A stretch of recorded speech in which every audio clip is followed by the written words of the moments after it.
La santé, le bien-être et la sexo, c'est sur Europe 1 et nous sommes avec vous depuis 15 heures et donc elle entre dans ce studio pour en parler de sexualité, de sexologie, de psychanalyse. C'est Catherine Blanc.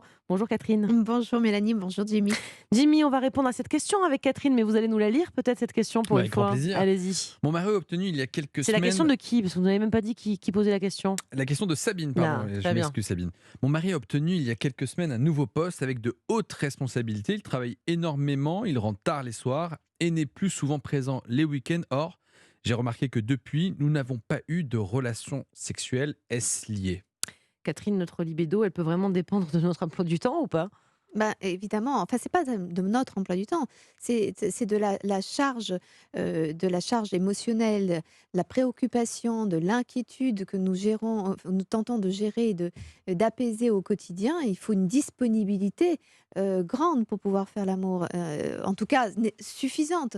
Or, quand on a un poste, alors dans 4 matins, peut-être que ça développera au contraire sa libido parce qu'il se sentira grand, puissant, reconnu, et que cette évolution professionnelle va plutôt dorer son narcissisme et son idée virile, parce que d'ailleurs, quand on accède à des postes importants, on est aussi regardé comme quelqu'un d'important, donc ça donne un sex appeal par voie de conséquence, d'une certaine manière. Mais dans un premier temps, il faut être à la hauteur du job. Donc, dans un premier temps, tout remet en questionnement l'idée que je me fais de moi, de mes compétences, de ma capacité. Et évidemment, quand on prend n'importe quel job, eh bien, dans un premier temps, il y a 3 mois un peu où on est un peu sous l'eau, Pour prendre ses pour marques prendre ses et marques, ouais. pour faire la preuve Mm. de sa compétence, et où du coup, on est toujours en train de dire: «Oh là là, il pense que je suis capable, mais moi je ne me sens pas capable», et jusqu'à ce qu'on acquiert la certitude de sa capacité. Donc pendant ce temps-là, évidemment qu'on n'a pas la Mm. disponibilité pour montrer qu'on est un super héros. Le super-héros, Jimmy, à vous. Vous évoquez la question de la disponibilité, mais il y a aussi celle du stress et de la fatigue. On parle là de haute responsabilité, mais vous l'avez dit, n'importe quel nouveau poste Bien sûr. on subit de la pression et du stress. Et donc ça peut Tant qu'on est vraiment faire. consciencieux, parce qu'il y a des gens qui en ont rien à fiche, non? Enfin, je sais pas. Oui, mais quand on a de toute façon, quand on arrive, le fait est que dans ce cas de figure, on voit bien que il n'est pas disponible, il rentre tard, il s'épuise. On l'avait dit à d'autres occasions sur d'autres sujets, notamment des mamans quand elles ont mis au monde des enfants. Bah, il y a des tétés, des tétés, des tétés, des préparations de repas, des nettoyages de couches, etc. Évidemment qu'avec tout ça, ça épuise. Un être humain n'est pas capable d'être Shiva, d'être sur 10 000 sujets à la fois, performant sur tous les sujets. Donc, évidemment qu'on peut, d'une part, être fier de son mari parce qu'il a ce haut poste. On peut comprendre qu'il soit très fortement mobilisé. On peut se sentir un peu abandonné, peut-être.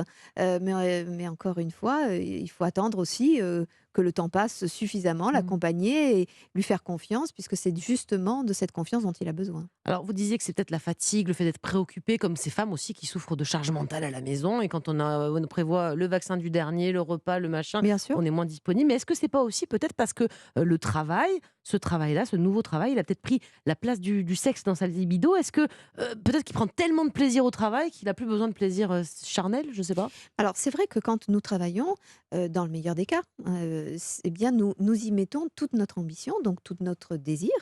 Nous y mettons notre plaisir dans notre compétence et dans la compétence que nous avons à satisfaire la demande de l'autre. Donc, on retrouve les mêmes histoires que ce qui se joue dans la sexualité.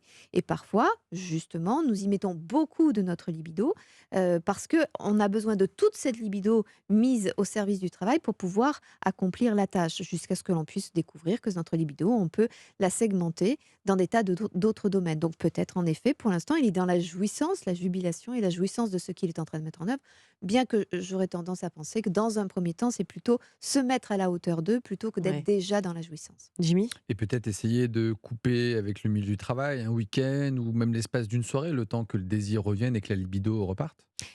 Oh, je Bah pense non, qu'il ouais, ne suffit pas d'un week-end comme ça. Couper un week-end, de toute façon, je pense qu'il y a des week-ends, de toute façon, qui sont accordés, et c'est certainement le sommeil, c'est certainement, des moments Bon, est-ce de qu'elle doit lui dire réparation. ça peut plus durer, quoi, et moi je veux une pause?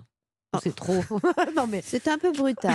oui, je, pardon, Comment je suis pas voulez- toujours très douce. Excusez-moi. Hein, c'est un peu brusque, Mélanie, c'est un peu brusque. Bon, comment on fait plutôt à la Catherine Blanc alors Parce dites-nous. que imaginez ce qu'on se disait pareil pour les dames qui étaient en train de s'occuper de leur bébé en disant bah vous allez mettre votre Bon, bébé allez, en ça suffit pause. Hein. d'ébêter maintenant. Allez, maintenant ça Tu commence le à plus poses, durer, tu c'est passes tu à la laisses ton casserole. enfant pendant un week-end et hop, emballé, c'est Oui, posé. j'avais pas vu dans l'autre sens. Oui, Effectivement, donc c'est un voilà. peu brutal. Je crois que d'ailleurs c'est très intéressant parce que ça permet de voir que toute chose qui nous fait souffrir et dont on voudrait une réaction ou un agissement un peu brusque, essayons de l'imaginer dans le sens inverse pour voir si ce serait acceptable. Je crois qu'on n'a plus besoin de sexologue pour répondre à la question, on y a répondu soi-même. Merci beaucoup Catherine pour tous ces conseils.